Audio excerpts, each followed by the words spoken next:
This is nice. Okay, let's just quickly move to the papers because this is not a good story at all. Okay, we'll start with Sporting Life here. It says Nigeria grabs 2016 Olympic tickets. Etebo's penalty shoots CSC's boys into final. What do you think about that game yesterday night? First, I'd like to comment Sam to CSC.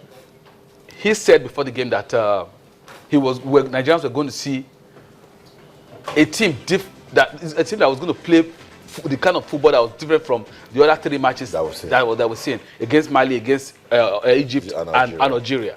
And actually, we saw it. They had, for me, the Dream Team had the game in the first half. I was scared what happened in the previous games was actually going to also happen, because once it gets to the second half, the team capitulates and you begin to see signs of slackness. But he was able to plug those problems we had, and the team was really attack conscious. But again, that is not saying that. So a few of the lapses that cost them conceding after advantage of 2 goals, 3 goals, not actually happening again. It was there. Yeah. So for me, I think he was able to lift the game beyond the previous ones. But I also want to commend him in particular for the ability to bring in Victor Osimhen towards the dying end of the game. Brother, so many Nigerian coaches will not dare it because of the importance of the game. Yeah.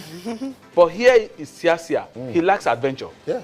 And this young man, I mean, for me, when he came, you saw the difference. He never played as if he's in the midst of big boys.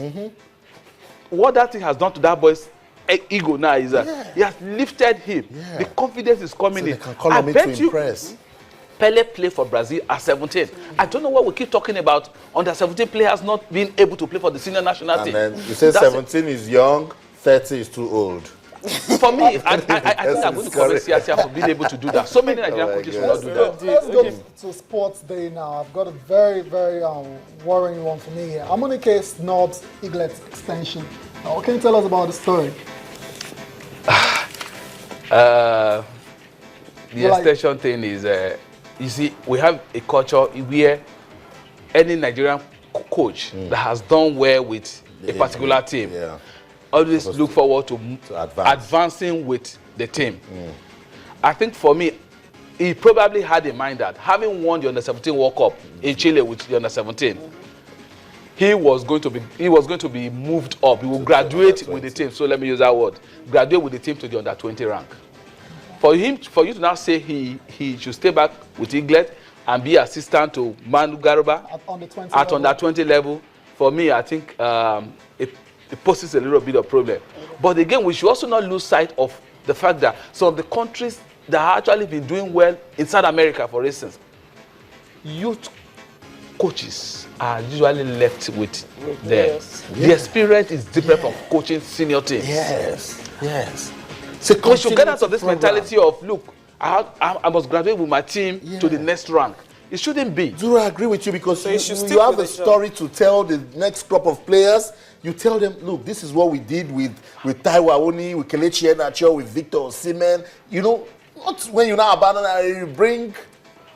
Well, the good thing about Emmanuel Amunike was that he was part of the Manu Garba crew. Yes, he was part of. You get, but I get what you mean by they still need to stay because it's a developmental program. We need it. I think we need it. If we're able to get it right, we won't be struggling with this idea of not having the kind of players.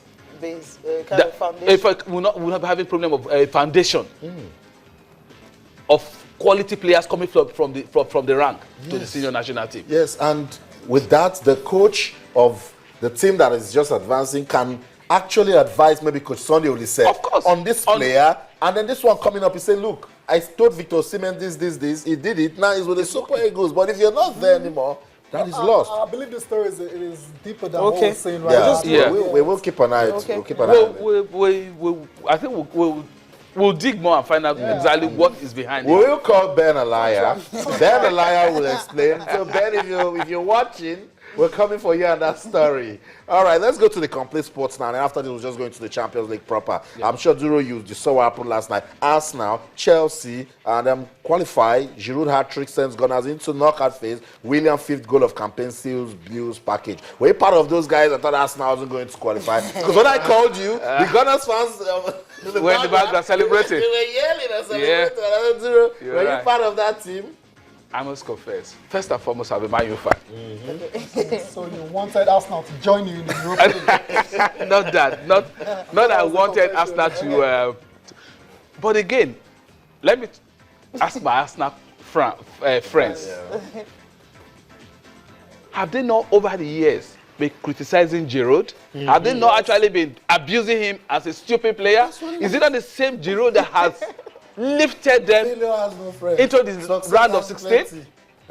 For me, I think it was a good one. He has been able to prove himself. Yeah. Rise above the criticism that he is a quality player. For me, I think I'm actually happy that he did it. Again, you talk about Chelsea. Chelsea has not been doing very well. That's right. There's always this talk about perhaps they're likely going to battle relegation. But Mourinho has shown that it's a different ball game in the championship and the league. I won't be surprised if this, let me use, struggling Chelsea in the Premiership get to play in the last 4 of the of the UEFA Championship. I'm sure Tayo want to take it from there to Mourinho with that talk.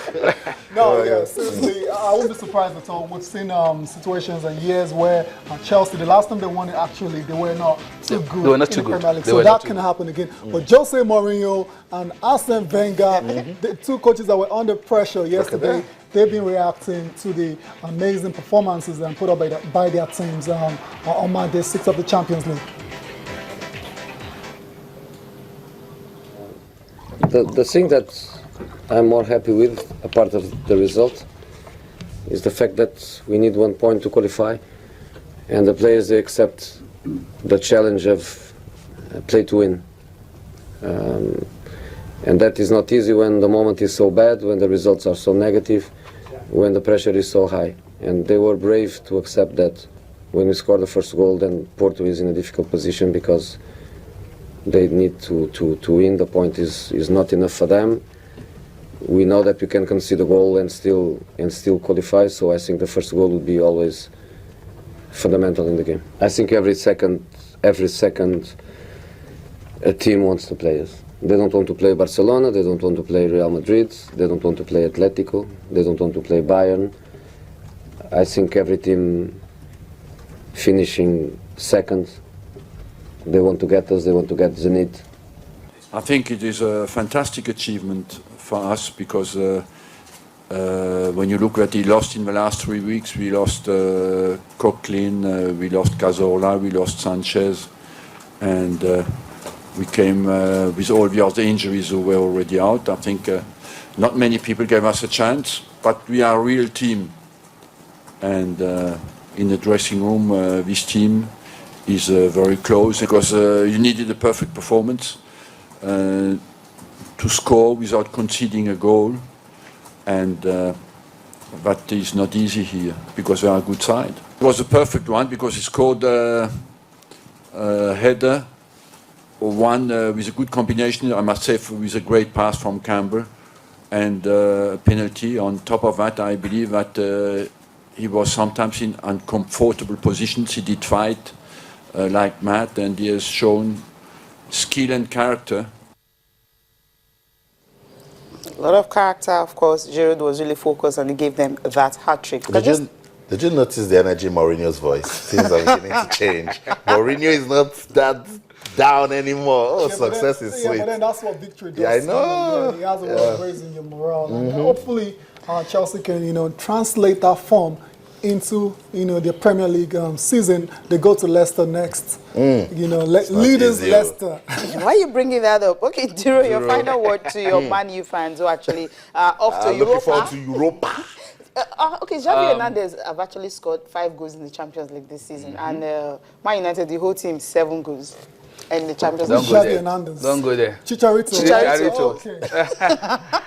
I think I want to actually agree with what Schweinsteiger said about the Manchester United attack. That they do not have the killer instinct that you find in Messi and Ronaldo. Okay.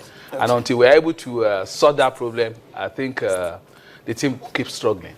Okay, well, that's the way it is. Well, thank you so much for being part of the program, because we'll leave you with pictures coming from Gary Neville, who was talking about how the team lost his opening game. I'm Cecilia Mogbe. Bye for now. Thanks for watching, and join us again tomorrow for another exciting edition. I'm Tayo Salam. And we must extend special thanks to Duro for stopping by to talk sports with us. We'll see you again some other time. Thank you so much, Duro, for coming around. Of course, to you, wherever you're in the world watching us, remember, 9 p.m. Sports Tonight. We'll be back with the crew. That's it. On behalf of the team, I'm okon-akpan. In everything you do, remember to keep talking sports. Bye for now.